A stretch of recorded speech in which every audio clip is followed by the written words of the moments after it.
चैत्र शुद्ध पौर्णिमेपासून महाराष्ट्रातील 5वं शक्तीपीठ असलेल्या खान्देशच्या देवी एकविरेच्या यात्रोत्सवाला सुरुवात होते।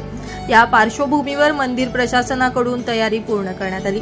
चैत्र शुद्ध चतुर्दशीला देखील लाखो भाविकांनी देवीचं मनोभावे दर्शन घेतलं। चैत्र शुद्ध चतुर्दशी निमित्त मंदिरात असंख्य गर्दी झाली होती। खान्देश कुलस्वामिनी श्री एकविरा देवी मंदिरात भाविकांची आज मंदिराई बघायला मिळाली।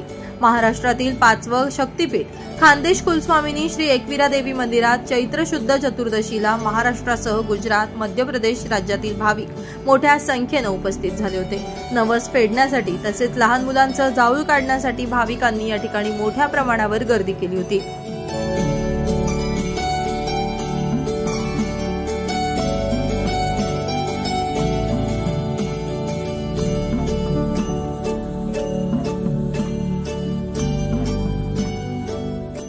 सालाबाद प्रमाणे या वर्षी देखील खान्देश कुलस्वामिनी एकविरा देवी मंदिरात भाविकांची मोठ्या संख्येने गर्दी होती।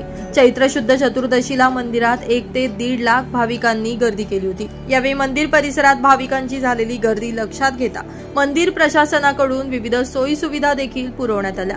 तसेच मंदिर परिसरात पोलीस बंदोबस्त देखील तैनात करण्यात आला होता। ब्युरो रिपोर्ट, माझा महाराष्ट्र न्यूज, धुळे।